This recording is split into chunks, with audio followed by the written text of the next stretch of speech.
Isabelle Maréchal. Avec son cœur de justicière, elle parle d'inégalité sans crainte. On se plaint souvent du système carcéral canadien, québécois. Il n'est pas parfait, mais quand même, chaque année, il y a des milliers d'ex-détenus qui viennent de toutes sortes de milieux, qui deviennent aussi des membres actifs de la société après avoir payé le prix de leur sentence. Ils ressortent et ils se réintègrent. La réinsertion sociale, ça fait partie de ces filets, justement, dans notre société qui fait en sorte qu'on est une société humaine, ouverte et qui fonctionne. En tout cas, en gros. Évidemment, il y a toujours des gens qui seront jamais réhabilitables, mais je pense qu'on peut dire qu'il y a comme ici, surtout au Québec, une grande ouverture pour essayer de donner ce qu'on appelle une deuxième chance aux gens qui ont commis des délits. Et comme c'est la semaine nationale de la réhabilitation sociale, je trouvais que c'était intéressant d'en parler et de revenir là-dessus, surtout que dernièrement, j'ai eu l'occasion, je suis tombée sur le podcast Au Parloir de l'humoriste animateur Cédric Bergeron.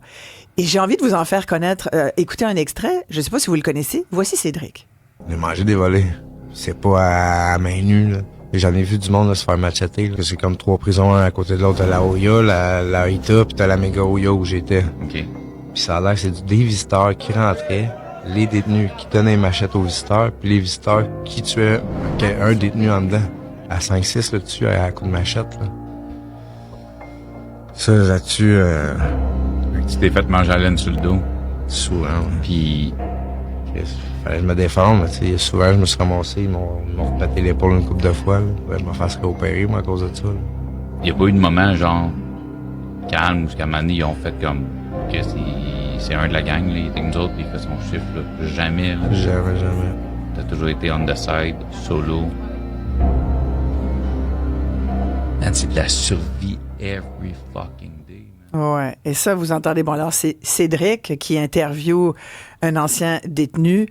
200 000 vues sur TikTok. C'est un grand succès que ce podcast Le Parloir. Merci d'être là, Cédric Bergeron. Ben, plaisir. Je veux juste m'excuser de mes paroles, du d'ailleurs. langage au podcast. Je suis moi dans mon podcast, puis malheureusement, ben, hein, ça sort un peu. C'est bien correct. Quand je vis des émotions. Avec qui tu parlais, là? C'est Steven. Steven, c'était une belle rencontre, sincèrement. On habite vraiment près un de l'autre. C'est un ami du secteur, dans le fond, qui est propriétaire d'un pawn shop, qui est devenu un bon ami à moi, qui me l'a présenté. Puis Steven, il y avait un parcours déjà judiciaire au Québec, puis des problèmes de consommation et tout ça. Puis il est allé au Panama. On lui a offert genre, hey, tu partirais du Panama au Canada, ramener. Puis il était dans l'avion. Il s'en allait décoller pour revenir au Canada. Et il s'est fait attraper. Juste avant que l'avion décolle, il s'est fait attraper. Lui, il pense qu'il a été... c'était un pion, dans le fond, qui sont venus chercher lui pour que d'autres puissent passer, dans le fond. Puis il y a eu une sentence de 10 ans au Panama. Et il a dû faire la moitié de cette sentence-là au Panama. C'est il a trouvé ça difficile, visiblement. Ça a été extrêmement difficile parce que c'est ce qu'il disait, dans le fond, c'est qu'il y a des sections où ce que c'est les gens de tous les pays qui se retrouvent dans cette prison-là. Puis à un moment donné, ben, il s'est fait mettre avec les locales. Puis là, ça a été la déchéance totale parce qu'ils l'ont jamais accepté. Puis tu sais, c'est des prisons où est-ce que... c'est les détenus qui font la loi, là, tu sais. Puis c'est pas comme ici où ce que les gardiens de prison sont payés par l'État. C'est des compagnies privées. C'est comme si, mettons, les gardiens de prison ici, ben c'était, mettons, une compagnie comme Garda qui était engagée. Fait que n'importe qui peut s'ouvrir une compagnie de gardiens de prison puis devenir ça. Fait que les gens sont achetables. Fait que ça ouvre la porte, c'est ça, à du backchiche, puis au plus fort. Ah ouais, puis c'est des prisons. Tu sais, j'ai reçu quelqu'un d'autre aussi, lui, qui a été en Colombie, qui a fait de la prison en Colombie. Puis, tu sais, je veux dire, au Québec, il va y avoir des armes qui vont être fabriquées, des brosses à dents aiguisées, des trucs comme ça, des pics. Mais là-bas, il y a littéralement des armes à feu derrière les murs, là. Ouais. Tu sais, je disais, Cédric Bergeron, quand je me suis intéressée à ton podcast, puis je me suis dit, mais voyons, il y en a fait plus d'une 60aine. Tu parles à des gars qui ont eu des sentences vraiment solides, là. J'ai été... mais toi, à la base, tu travaillais au CN, t'avais une job à temps plein. Ouais. Et là, que tu as quitté parce que ton podcast marche tellement que tu es capable d'en vivre. Effectivement. T'es un des seuls, d'ailleurs, qui en vit. C'est parti des chanceux. Voilà.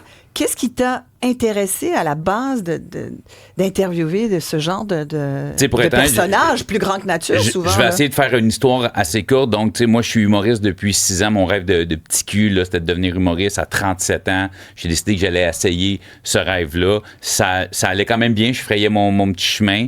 Mais étant de ma génération, disons que l'Internet, c'est pas, tu sais, faire des stories puis tout ça, de me mettre en valeur.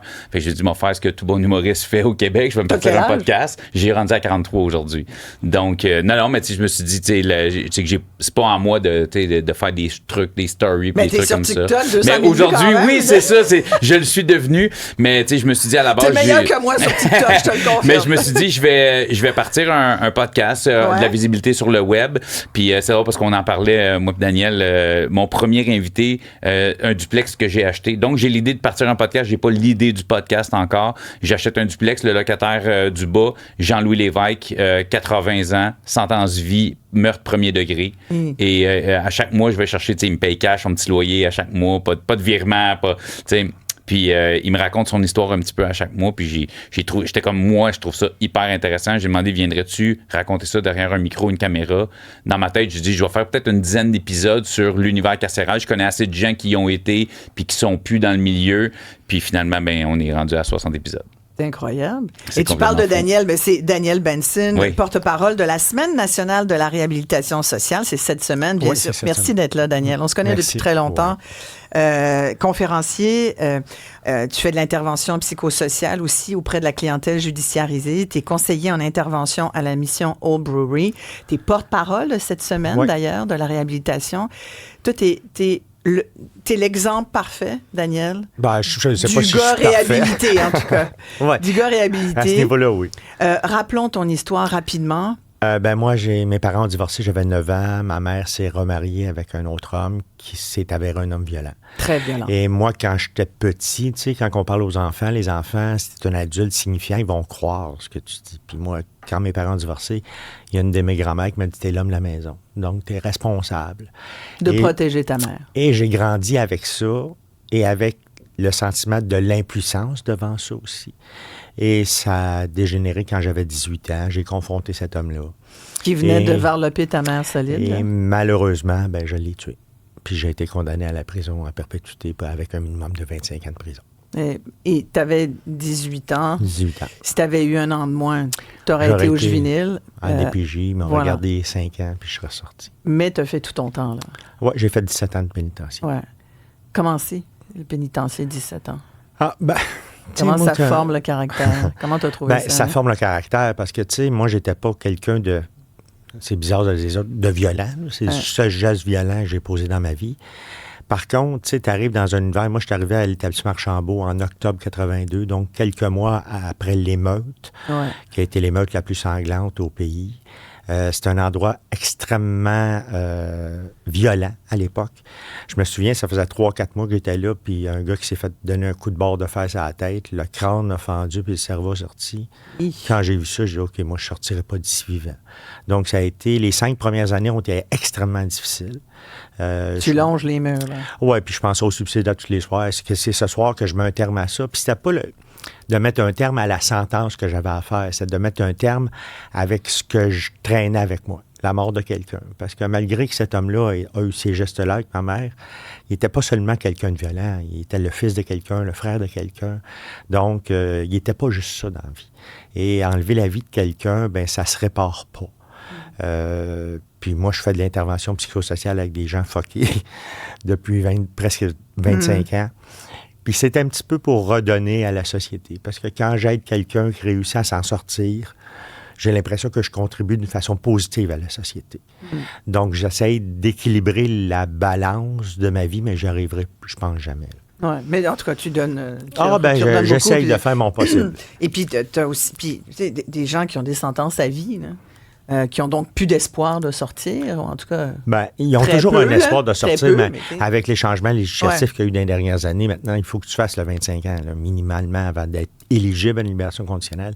Donc, c'est de très longues sentences. Puis, tu sais, Isabelle, là, enfermer quelqu'un... Moi, j'ai travaillé là, dans les pénitenciers pendant une douzaine d'années.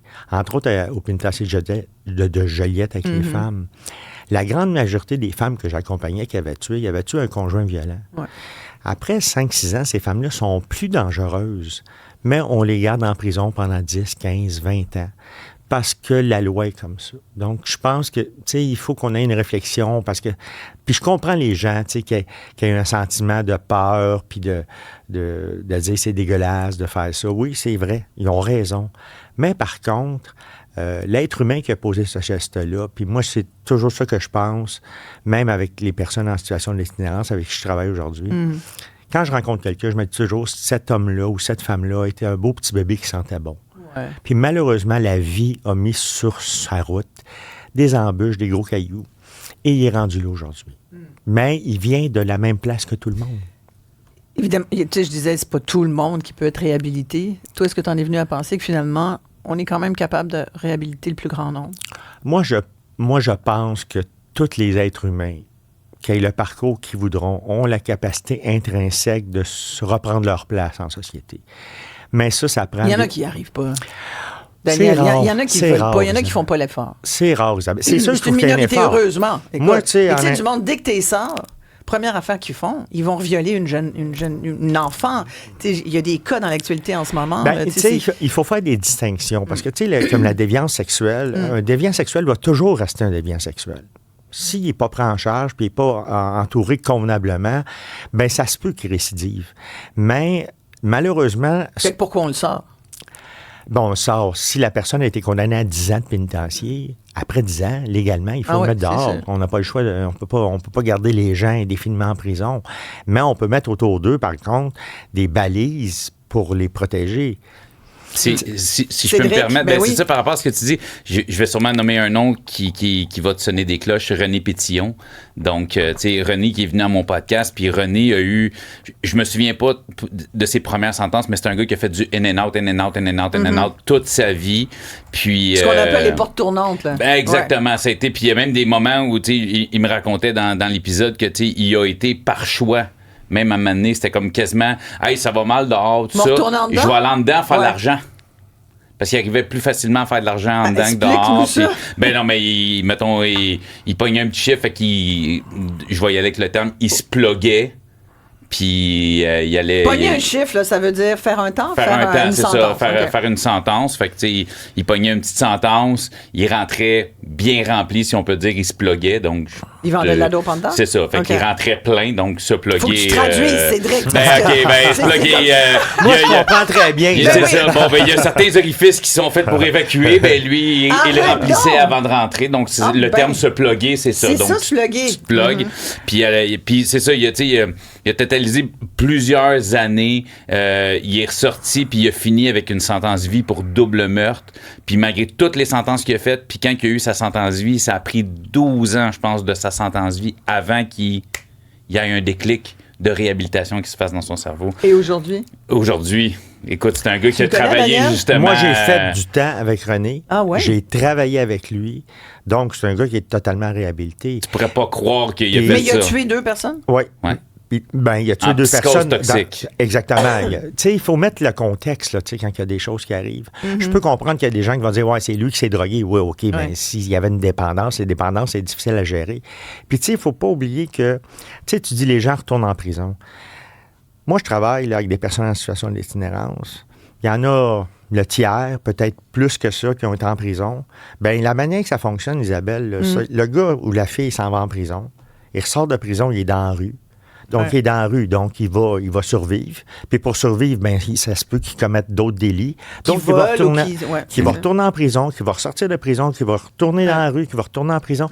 C'est un cercle infernal. Moi, il y a des gens, là, ça fait 20 ans que ça dure.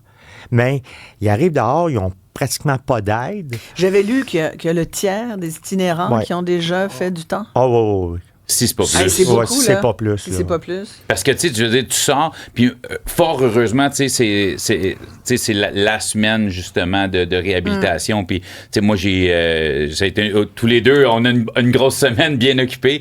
Puis, tu sais, j'ai été au Saguenay avec un organisme qui s'appelle Equitem. Hier, j'étais à Gatineau pour un organisme qui s'appelle Réabex, mais ce n'est que 2 de beaucoup d'organismes qui aident les gens à se réinsérer, tout ça. Mais, tu sais, les organismes font font tout. Il y a des gens, mais tu sais, il faut pas oublier que tous les gens qui travaillent avec ces personnes-là ne font que leur donner des outils. Ouais. Tu sais, il y a le fameux, tu sais, c'est un terme qui est beaucoup utilisé, puis c'est le coffre. Eux autres, ils ont le coffre, puis les gens mettent des outils dedans. Puis, tu sais, je parlais de René, ben il y a des gens qui ont donné des outils toute sa vie. Il y a des centaines de personnes qui ont tendu la main, puis il a fallu que ça soit la 101e personne qui a tendu la main. Puis c'est quelqu'un qui croisait tous les jours au pénitencier. Tous les jours, cette personne-là lui tendait la main. Puis ça a pris 12 ans avant qu'il prenne sa main puis qu'il fasse « OK, oui, je te suis », puis c'est ça qui a complètement changé sa vie, c'est ça qui a arrêté la consommation, puis tu sais, c'est devenu aujourd'hui une personne qui aurait jamais pensé se réinsérer puis se réhabiliter, vu son parcours. Fait que tu sais, oui, des fois, on peut dire « Hey, il est pas réinsérable, ce gars-là, ça fait 10 ans, ça fait 15 ans, ça fait 20 ans », mais tu vois, René, ça a pris ça, puis aujourd'hui, oui, fait on peut pas baisser les bras sur quelqu'un, parce que c'est pas parce que la première fois, il s'est pas réinséré, puis c'est pas parce que la 10e fois, ça a pas marché, que ça veut pas dire que la 15e fois, fait qu'il faut pas les lâcher. Mais Je sais que des quand fois, même 2 personnes. C'est qui les gens qui a tué? Je comprends. C'était en fait, il était vraiment en psychose toxique. Puis c'est une personne avec qui il était sur le power depuis une semaine. Puis le gars, il a comme pogné les nerfs, mais pas après lui. Puis lui, dans sa psychose, il a fait comme...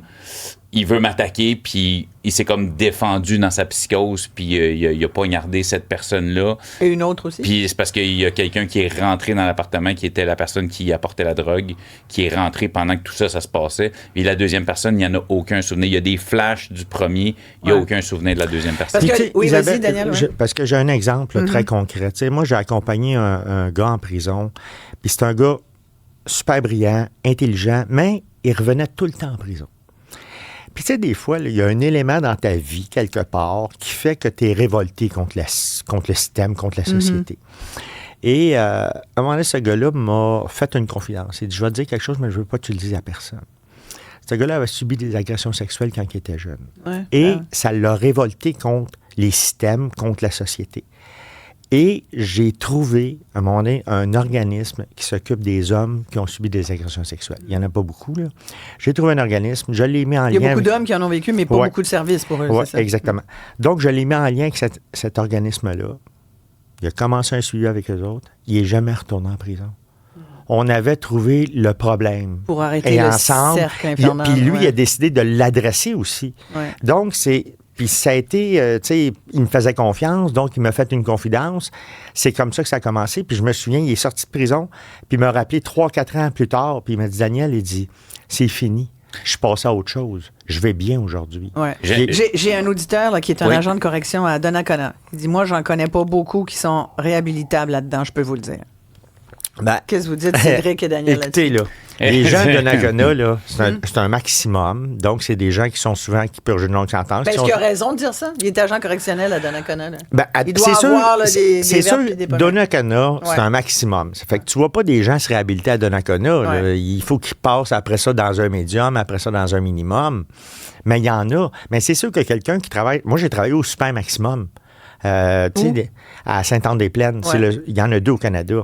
Le super maximum, c'est des gens extrêmement dangereux. Ce qu'on appelle le groupe vie, là? Ils ont pogné non, eux autres, c'est des gens qui agressent soit des membres du personnel ou d'autres détenus, mais des agressions graves. Là. Et c'est sûr que là, tu dis, non, il n'y a personne de réhabilitable ici. Non, c'est parce qu'ils ne sont pas rendus là dans leur cheminement. Exactement. Mais ils descendent. Moi, j'en ai vu plein, Isabelle, des gens que, même moi, je me disais, qu'est-ce qu'on va faire avec lui? Comment est-ce qu'on va faire? Puis, tranquillement, le cheminement, mais ce qui manque dans notre système, c'est qu'il faut de l'aide. Ouais. Tu sais, il y a plein d'organismes. Tu sais, les organismes qui sont en relation d'aide avec les personnes judiciarisées, là, probablement, il manque d'argent. L'argent, c'est le nerf de la guerre. Là. Il faut des programmes. En prison, des programmes. Ouais. Tu sais, depuis l'avènement du gouvernement conservateur de Stephen Harper, ils ont coupé d'une façon drastique dans les programmes de réinsertion sociale, les programmes d'employabilité. Tu sais, Isabelle, sortir de prison... Ça nuit. Ben oui. Ouais. Sortir de prison, ça prend... Il y a 3 conditions pour réussir à l'extérieur. Avoir un revenu décent, être capable de se loger, puis de refaire un réseau social. Ouais. Si tu es capable de faire ces 3 affaires-là, tu ne retourneras pas en prison. Mais si en sortant de prison, tu te ramasses sur le BS, tu as de la misère à te trouver un logement, surtout aujourd'hui avec le prix des logements. Puis que le seul qui t'appelle, c'est ton ancien Exactement. On parlait chum qui te dit, on va-tu faire une petite passe? Puis, on parlait de Steven, tantôt l'extractomie. Puis, tu sais, à un moment donné, je l'ai un peu ramassé. Tu sais, je me fais un peu le nerf de la guerre des fois, tu sais, parce qu'il y a encore des enjeux aujourd'hui. Il attend une sentence aussi qui est reliée à sa dernière sentence au Canada. Lui, donc, il n'est pas très réhabilité. En fait, c'est juste parce que pendant qu'il faisait une sentence, il voulait fumer une cigarette, puis il y a quelqu'un qui a dit, il y a un paquet qui va tomber d'un drone, ramasse-le. Il y a un téléphone puis tabac dedans, puis je vais te donner du tabac. Mais il y avait aussi des amphétamines dedans. Fait que là, puis il s'est fait pogner avec le paquet, donc il est accusé de trafic de peux-tu dire peut-être pas brillant? Effectivement. Non, mais 100%. Mais tu sais, combien d'années faut que tu payes pour te convaincre que c'est pas mais une le gars, bonne idée? il est derrière les murs. Tu sais, c'est des gens... Il y a un manque d'éducation. Tu sais, puis c'est des mauvais choix. Puis à un moment donné, il m'a dit, tu sais, j'aurais peut-être... Parce qu'il a essayé au Panama de mettre fin à 5 jours. Il faut jusqu'à temps qu'il soit capable de faire le bon choix, Cédric, à un moment donné. Oui, mais... Tu sais, un système punitif aussi, c'est pas... Tu sais, je veux dire, moi, j'ai été le nez dans le coin là, quand j'étais jeune, là, puis m'empêchait pas de retourner faire mes niaiseries, tu sais. C'était des niaiseries plus petites, là, mais... tu m'as dit, moi, j'ai été chanceux, finalement, parce que j'aurais pu peut-être être un de ces gars-là. 100%. J'aurais pu me retrouver derrière les barreaux à plusieurs reprises, puis tu sais, je le dis des fois en blague, je dis, tu sais, j'ai été chanceux et je cours vite. T'sais, je veux dire, quand j'étais jeune, c'était vraiment, c'était pour des conneries, donc j'arrivais pas trop à me faire coincer. Puis d'autres fois dans ma vie, ben j'ai juste été chanceux, soit que quand il y a eu des trucs qui sont arrivés, ben j'étais pas là, ou après ça, c'était des enquêtes qui n'ont pas abouti, des trucs comme ça. Là, fait que j'ai sincèrement vraiment, vraiment, vraiment chanceux. Puis il y a une chose que tu as dit tantôt que je veux juste revenir parce que je parlais de René, tu as dit oui, mais il a quand même tué 2 personnes. Ben, c'est parce que je me mets à la place des victimes. Et 100%. Puis il y a une chose que je vais dire, et je crois, je suis pas sûr à 100%, mais je crois que c'est René qui me dit ça justement. Il fait ce que j'ai fait, c'est impardonnable. Déjà, en partant, quelqu'un qui avoue que ce qu'il a fait, c'est impardonnable, parfait. Mais il a dit ce que j'ai fait, c'est impardonnable. Puis il me dit, mais moi, je suis encore en vie. Moi, je suis encore là. Je peux rien y faire. Ce que j'ai fait, je l'ai fait. Il n'y a rien que je peux faire pour ramener ces personnes-là. C'est impardonnable, mais moi, je suis encore en vie. Fait que si je suis encore là, je suis aussi bien d'apporter ma pierre à l'édifice, d'apporter quelque chose à la société, tu sais. Fait qu'il dit, moi, je dois dealer. Ça. C'est ça, il dit, moi, je dois dealer avec ce que j'ai fait. Ouais. Je dois dealer avec moi. Puis je comprends, oui, il y a de la famille, oui, il y a des amis, mais en même temps, tu vas-tu garder une personne rendu là? Si t'es pour garder une personne emprisonnée jusqu'à temps qu'elle décède en prison parce qu'il a enlevé la vie, ben ramener la peine de mort, rendu là. Tu sais, je veux dire, ça va être quoi la différence? Je pense que, puis j'ai beaucoup de commentaires d'auditeurs qui disent, moi, il y a quelqu'un qui me dit, moi, je pense qu'au Canada, je trouve qu'au Canada, le système, il n'est pas pour les victimes, puis qu'ils vous entendent parler de programme, puis de réinsertion, puis tout, puis ça coûte cher, puis en même temps, puis je te cède la parole, Daniel, mais juste pour, les gens disent, il faut des peines plus sévères, arrêter les peines réduites, les libérations avant la fin de la sentence. C'est vrai que quand on pense aux victimes, puis moi, je peux avoir de l'empathie pour certaines personnes qui ont des circonstances atténuantes, mais plus ça va, plus les gens commettent des crimes sous psychose, comme tu disais, Cédric, sous... tu sais, ils sont pas là, visiblement, tu sais, ils avalent du lave-glace ou ils font semblant, puis ils assassinent leurs enfants, mais c'était une fucking psychose, excusez-moi, mais à un moment donné... Fait, tout le monde a une circonstance atténuante. Il y a beaucoup de gens qui ont été agressés dans leur jeunesse, qui ont vécu des traumas. Fait que là, à un moment donné, tu fais, OK, mais tout le monde a sa raison pour tuer quelqu'un. Ça peut pas non plus, tu sais. Les gens là, dans la société pensent que la prison, c'est la solution. Je vais te donner 2 exemples très concrets. Les États américains où la peine de mort est encore en pratique, ce sont également les États américains où il y a le plus haut taux d'homicide. Donc, le fait de dire on va te garder en prison pendant 30 ans, ça ne réduira pas la criminalité. Puis pour réduire la criminalité, là, parce que souvent les gens, la criminalité, c'est l'affaire de la police, des prisons. Non, c'est l'affaire de la société au complet. Tu as raison. Et si... Là, on a un méchant problème en ce moment. Bon, oui, puis c'est là que je m'en vais. Ouais. L'éducation, l'école. Quand on voit des jeunes qui dérapent à l'école fait rien, parce que l'école est là pour transmettre du savoir simplement. Pourquoi ils appellent ça le ministère de l'Éducation? C'est pas ça, éduquer quelqu'un. Puis les pays qui font ça, qui font de l'éducation dans leur système scolaire, ont des taux de criminalité beaucoup plus faibles. Comme qui, par exemple? On regarde tous les pays scandinaves. Les taux de criminalité sont très bas, les taux de récidive sont très bas, les peines sont beaucoup plus courtes qu'ici. Pourquoi? Parce qu'on apprend aux enfants à l'école. de ne pas jeter de papier par terre, de respecter les personnes âgées. Donc, on éduque ces gens-là pour vivre dans une société dans l'ensemble. As-tu déjà été dans une arena au Québec? Oui. Voir les parents qui disent « Ah ouais, tue-le! » quasiment. Là, Ben parce oui, que mais ils ont l'école- 14 ans. Ils essaient d'avoir du fun à jouer au hockey, puis tu as le parent derrière qui est en train d'en... Fait que c'est Puis ça, après je te- ça, on s'étonne que les mêmes jeunes de 14 ans vont être perméables au discours des gangs de rue, puis vont vouloir aller faire des délits. Là, on vient d'en arrêter des jeunes, là, qui ont perpétué des délits dans les histoires de gangs à Montréal. T'as vu ça, Cédric? Oui. Ils ont 14 ans. Ben, le jeune de 14 Ça va pas ans bien, qui est là. à Québec, qui ouais. était tiré du AK-47 sur un... Mais lui, il était déjà Ouais. bien... Oui, mais tu sais, Ouais. je veux dire, à 14 ans, je veux dire, puis t'as un AK-47 dans les mains, puis tu vas tirer sur un repère de motard criminalisé assez réputé au Québec, c'est parce que, tu sais, il y a de l'endoctrinement qui est fait. Puis c'est, tu sais, un peu, c'est drôle parce que ce que tu dis, tu parles des parents qui sont comme « Ah, tu l'es, puis c'est possiblement ces mêmes personnes-là qui vont écrire fait comme ah, moi je trouve que les peines devraient être plus sévères puis tout ça, tu sais, mais en même temps ça part de quelque part ça aussi, tu sais, puis moi je suis un gars qui a grandi un peu dans des coins rough, tu sais, puis je garde des fois un peu cette mentalité-là, tu sais, puis tu sais j'ai une femme qui au contraire est complètement mon opposé, puis tu sais moi je sais j'ai une de mes filles qui arrive chez nous puis lui il m'a écœuré, tu sais, la première chose j'ai envie de dire parce que c'est ancré en moi dans ma jeunesse, c'est donne une bonne tape sur la gueule la prochaine fois qu'il t'écoeure. Mais je le fais pas. Puis, tu sais, j'ai quelqu'un qui me ramène. J'ai une femme qui fait comme, mais va en parler au professeur. Puis, tu sais, mais c'est ça, c'est de l'éducation très jeune. Mais, tu sais, quand on parle de pauvreté, de quartiers très pauvres où les parents doivent avoir 1, 2, 3 jobs, qui se mettent pas beaucoup d'emphase sur leurs enfants, puis qui mettent un peu, l'école va s'occuper de l'éducation de mon enfant parce que moi, je suis pas là le soir pour des leçons, pour des devoirs, puis que le système scolaire est pas au meilleur de sa forme. Fait que, tu sais, c'est un tout, mais c'est à quel point... Qu'est-ce que tu Il y a une réforme qu'il faudrait qu'il soit faite, mais surtout... Qu'est-ce que tu retiens des 60 quelques que tu as interviewés, Cédric, dans ton podcast?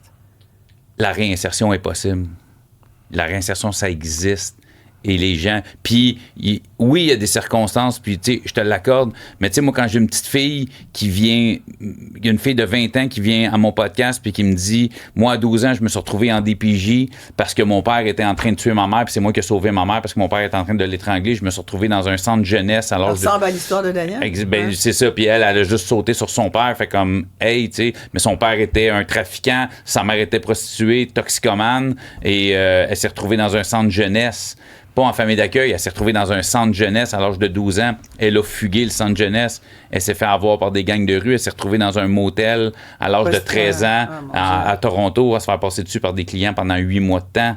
Elle est tombée dans la consommation. Elle a commencé à fréquenter des gars qui vendaient pour pas payer sa consommation, donc d'avoir des relations sexuelles avec ces gars-là. Ces gars, servent de elle pour se tacher des armes, pour se tacher de la drogue. Il y a des enquêtes qui sont faites. Ça pète chez eux. Parce qu'il y a des enquêtes qui sont faites, ils trouvent des armes, ils trouvent de la drogue, le bail est à son nom, elle se retrouve en prison. Et là, elle est sortie? Et là, elle est sortie. Elle a quel âge? Elle a 20 ans, elle est venue à moi, elle a eu un enfant jeune qui a été pris par la DPJ, qui a été adopté depuis, c'était en processus depuis le podcast, mais elle est venue au podcast, elle était sur le bord d'exploser, elle était enceinte de son 2e enfant. Elle a accouché, ça va bien, t'es avec un gars qui la respecte, elle ne consomme plus, elle fait des meetings, elle a eu son petit bébé.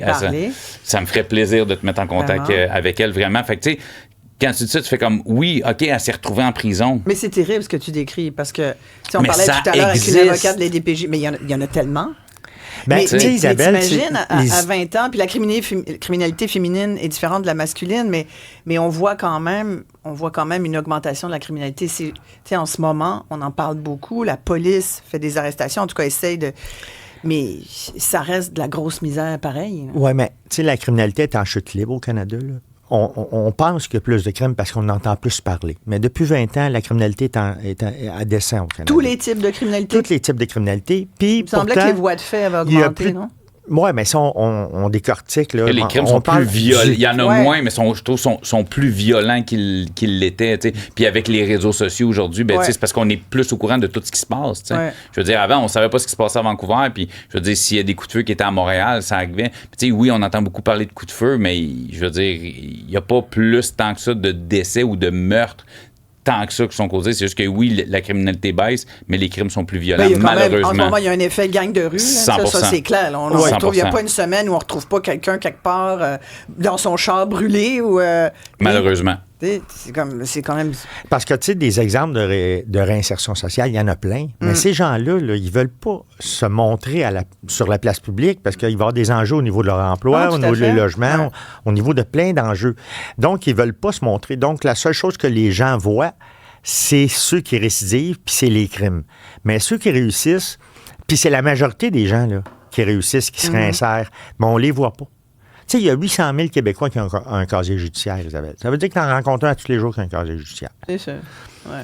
Il y avait des chiffres intéressants, on va se laisser là-dessus, mais parce que tu as écrit avec David Henry, qui est directeur général, criminologue, Association des services de réhabilitation sociale du Québec. Tu as écrit, Daniel Benson, une lettre ouverte dans les médias cette semaine, et vous rappeliez que le taux de récidive après 2 ans des détenus provinciaux est de 50 pour ceux qui sortent aux 2 tiers de la peine, sans encadrement. Ça veut dire que sans encadrement, il y en a 1 sur 2 qui retourne en dedans. Ce qui est énorme quand on y pense. Mais quand il y a des services, puis une libération conditionnelle, donc c'est-à-dire une certaine réhabilitation, qui fait moins de temps en dedans, mais qu'on l'accompagne, qu'on l'encadre quand il sort, ben le taux de récidive baisse à 22 %. Ça veut dire un petit peu plus d'1 sur 5. C'est pas mal moins que 1 sur 2. Oui. Donc, moralité, il faut effectivement, comme tu dis, plaider pour plus de services d'encadrement. Mais moi, je t'avoue que j'ai pas beaucoup d'empathie pour les violeurs d'enfants. Tu sais, il y a des tueurs en série, il y a des agresseurs sexuels, la pédo, tu sais, tous les pédos, là. Moi, je vais aller plus loin que toi, Isabelle. J'ai pas de sympathie pour tous les crimes réunis ensemble. Tu sais, je peux comprendre que les crimes sexuels envers les enfants, ça répugne tout le monde. Mais un voie de fait, c'est un crime. Il y a quelqu'un qui est blessé là-dedans. Il y a une victime qui est là-dedans. Donc, moi, là, faire des comparaisons comme ça, puis ces criminels-là, ceux autres sont vraiment méchants, puis les autres sont moins méchants. Mais on fait ça. Oui, on fait ça, mais il faut sortir de cette vision. C'est des visions tunnels. Ce que je veux dire, c'est que la réhabilitation, oui, mais moi, je pense qu'il y a du monde qui ne seront jamais réhabilitables. Moi, je suis pas d'accord avec toi. Parce que moi, j'en ai vu des exemples, même des gens qui ont commis des pédos, là, des pédos. Des agresseurs d'enfants. Des agresseurs d'enfants. Des tueurs d'enfants. Oui. Oui, qui refont leur vie aujourd'hui. J'en ai accompagné. J'en connais plein. Donc, puis tu sais, ce soir, moi, j'anime un spectacle, Gabriel La Seconde Chance. C'est la 10e édition. Ah oui. On cherchait un moyen pour sensibiliser les gens à la réinsertion sociale. Donc, on a dit, on va faire un spectacle. Et dans ce spectacle-là, ce soir, il y a Gab Paquette, Alpha Rococo, mais il y a également des gens judiciarisés. Moi? Oui, lui, il va être là ce soir.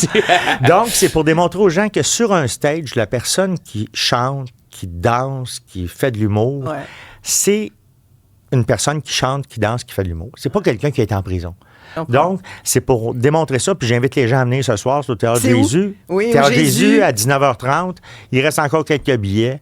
Fait que, puis moi, j'anime la soirée. Fait que je vais essayer d'être drôle. Peut-être pas autant que Cédric, mais j'ai essayé. Merci, Daniel Benson. Merci beaucoup, Daniel. J'ai-tu un 2 minutes? Juste 1 minute, par exemple. 1 minute, pas de problème. Cédric, parce que, tu sais, on parlait, puis tu sais, j'étais un peu avec toi, les crimes sexuels, les crimes envers les enfants, tueurs en série. Je pense pas que c'est des gens que je vais recevoir.